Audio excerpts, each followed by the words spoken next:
Okay, welcome to the American Rambler with your host Paul Grofton.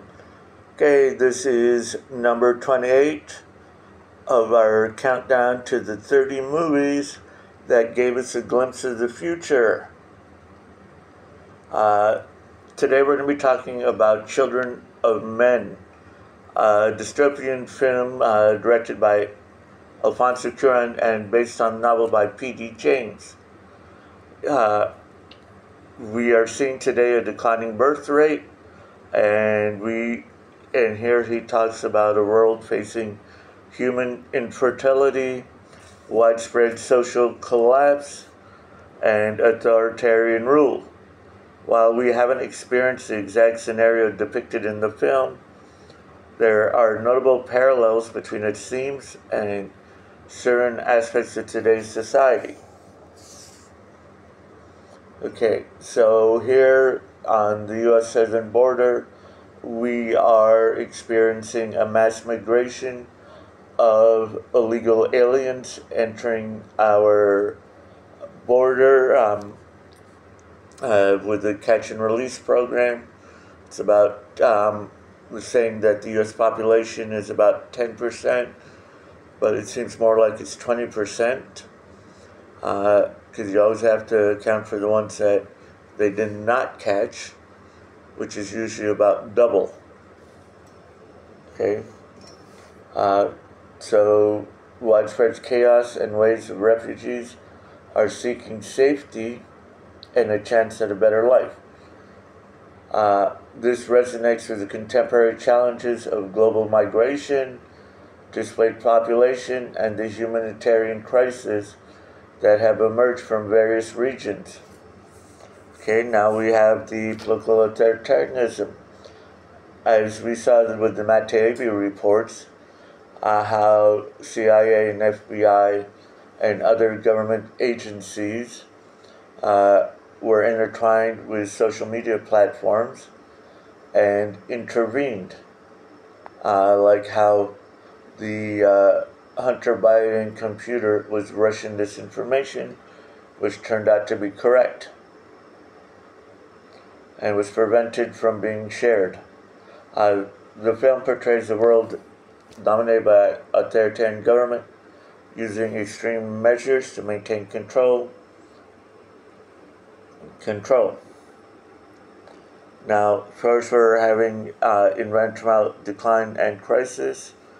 While Children of Men doesn't explicitly focus on environmental collapse, but we have to wonder about the GMO, the amount of estrogen that's actually going through the male body, which cancels out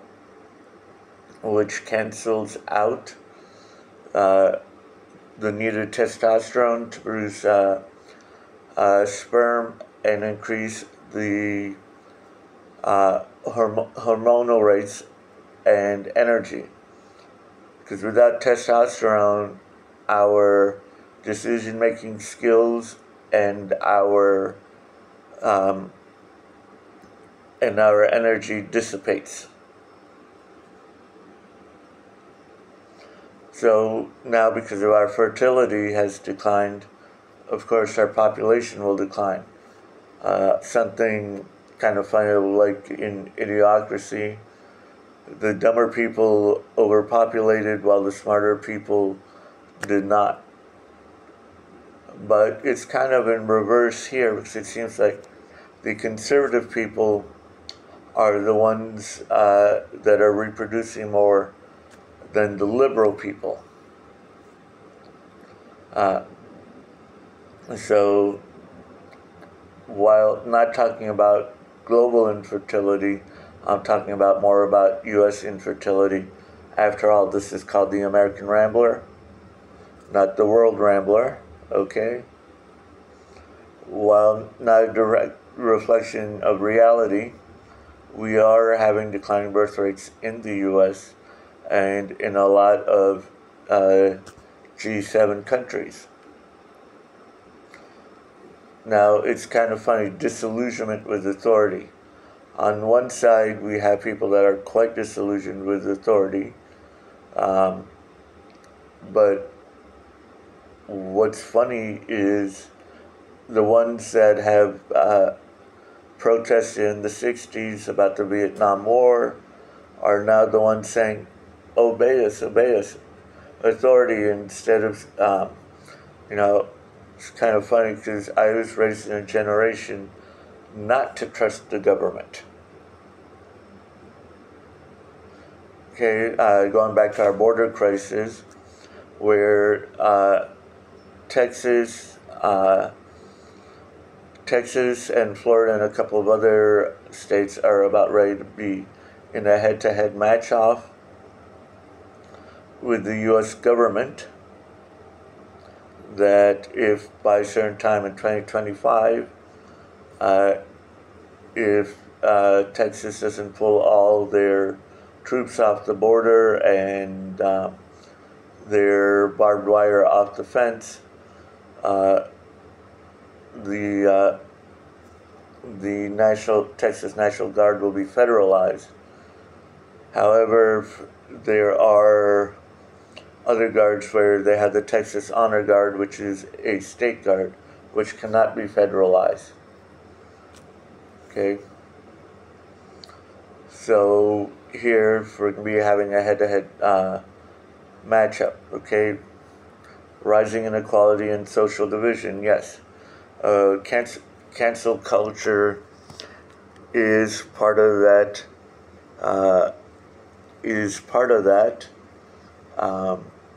Cancel culture is part of that. It's like, if you don't believe what we do, you don't deserve to have a job. You don't you don't deserve to have a bank account. You don't deserve to have credit cards. You don't deserve to have a loan. Nothing. Okay. This is very similar to what happened into 30s and 40s Germany with a certain group of people. So the urban landscapes depicted in Children of Men, with their decay, overcrowding, and stark contrast between the privileged and marginalized, mirror concerns about deteriorating urban environments and challenges related to overpopulation in some regions. New York, Chicago, Los Angeles, San Francisco come to mind. And of course, the border towns of Texas, Arizona. While Children of Men hasn't come true in a little sense, its themes and warnings about societal breakdowns, authoritarianism, and environmental decay resonate with certain aspects of today's world. The film serves as a thought-provoking exploration of the consequences of neglecting social, political, and environmental challenges, prompting audiences to reflect on the importance of addressing these issues to build a more sustainable and just future. Hey, don't forget, look below, buy my t-shirts. It's on my Facebook page. Okay. All right. And also, don't forget, March 8th is Shout the Underage Age of the Boy You Raw Day. Okay. This is Paul Grafton signing off. Check out my YouTube and Rumble channel.